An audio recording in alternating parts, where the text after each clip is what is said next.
Hello, everyone, and welcome to my Bachelor Nation 24 channel. I hope everyone is having a wonderful day. Before we begin, please hit the subscribe button and give this video a thumbs up. Gold Rush Fred Lewis called a hobby miner. There are rumors that Gold Rush wants to bring back Fred Lewis for its next season.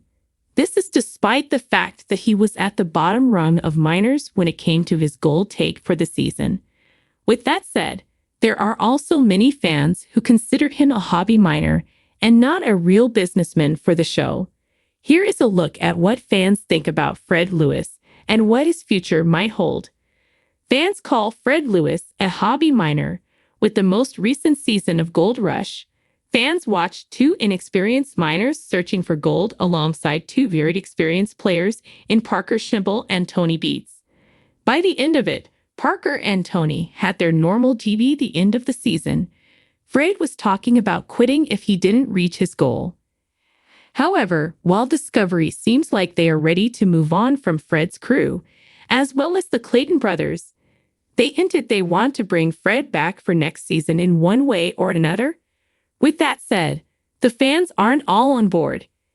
In a Reddit thread, fans debated who were better miners between Fred Lewis and the Hoffmans. Todd Hoffman left Gold Rush in 2018 and started his own show, Hoffman Family Gold.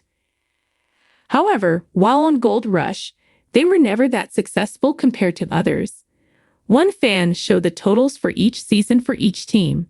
In their first season, Hoffman brought in 14 ounces, 93 ounces, and 803 ounces.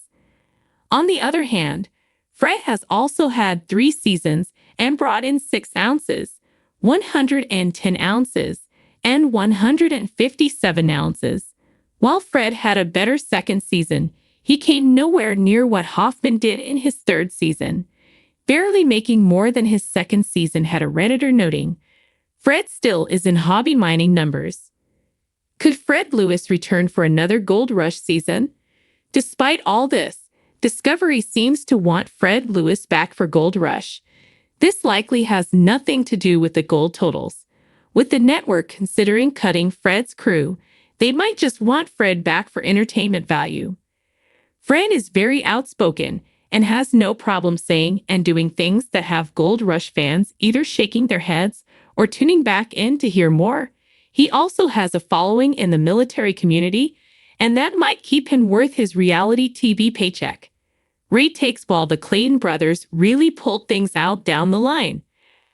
However, Fred Lewis struggled all season long.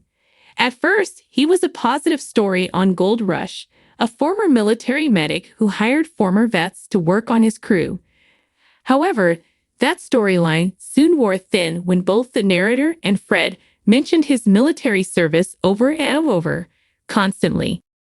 Fred Lewis, the rugged veteran turned miner, stood at the edge of his claim, a stretch of Alaskan wilderness that held the promise of untold riches. The sun was just beginning to rise, casting a golden glow over the landscape and making the river sparkle like liquid gold. For Fred, this wasn't just a patch of land. It was a battlefield, and he was ready to lead his team into the fray. However, not everyone saw it that way. He's nothing but a hobby miner, the whispers echoed through the mining community. Seasoned miners, hardened by years of digging and sifting, scoffed at Fred's inexperience. To them, he was a greenhorn, a dreamer with more enthusiasm than skill. But Fred, with his military background and unyielding determination, was determined to prove them wrong. Fred's journey into the world of gold mining wasn't a tale of idle curiosity. It began as a mission, a quest for redemption. After serving multiple tours of duty, Fred had returned home, scared by the horrors of war and searching for a new purpose. The call of the wild, the promise of adventure, and the lure of gold led him to the remote corners of Alaska. He wasn't just digging for gold. He was digging for a future for himself and his team, many of whom were fellow veterans seeking the same solace in the unyielding earth. Yet, the label of hobby miner clung to him like an unwelcome shadow. Critics argued that Fred's mining operations lacked the precision and efficiency of the seasoned professionals. They pointed to his makeshift setups and the trial and error approach that often resulted in more errors than gold. Fred knew the stakes were high, not just for the gold, but for the respect and legitimacy he craved in the mining community. On this particular day, Fred and his crew were up against one of their biggest challenges yet. The river, which held the promise of gold, was also a formidable adversary. The current was strong, and the water icy cold, a stark reminder of the untamed wilderness they were trying to conquer. Fred's plan was to set up a new dredging operation, a bold move that many considered foolhardy for a so-called hobby miner. "Let's show them what we're made of," Fred called out to his team, his voice a mix of determination and raw energy. His crew, a motley band of veterans and adventurers, nodded in unison. They were ready to follow Fred into the depths, both literally and metaphorically. Setting up the dredge was no small feat. It required precision, teamwork, and an unwavering belief in their leader. Fred orchestrated the operation with the same strategic mind that had served him in combat. Each piece of equipment was placed with care, each step meticulously planned. Yet, the river had a mind of its own, and nature wasn't about to make things easy. Hours turned into a grueling day. The team battled the elements, their bodies aching from the relentless cold and the physical exertion. Fred was in the thick of it, his hands numb, but his spirit unbroken. The dredge was finally in place, and the real work began.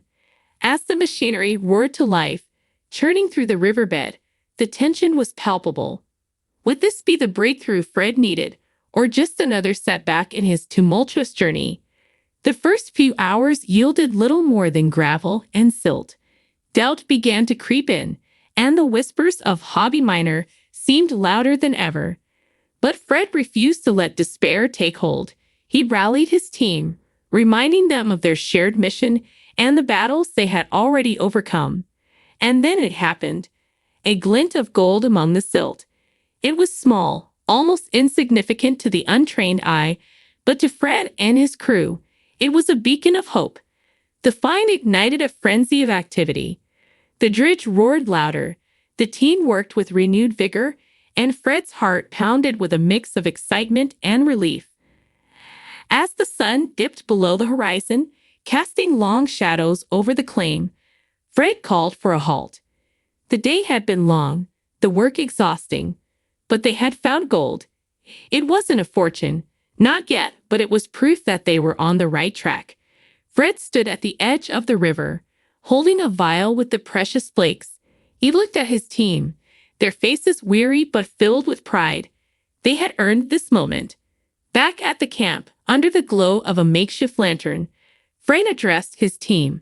"Today, we proved something," he said, his voice steady and filled with emotion. "We proved that we're more than just hobby miners. We're pioneers. We're fighters. And this is just the beginning."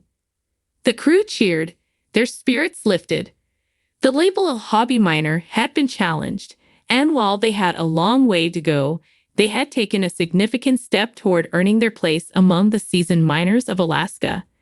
For Fred Lewis, the journey was far from over. Each day would bring new challenges, new obstacles to overcome. But with every nugget of gold they unearthed, they were also digging up something far more valuable.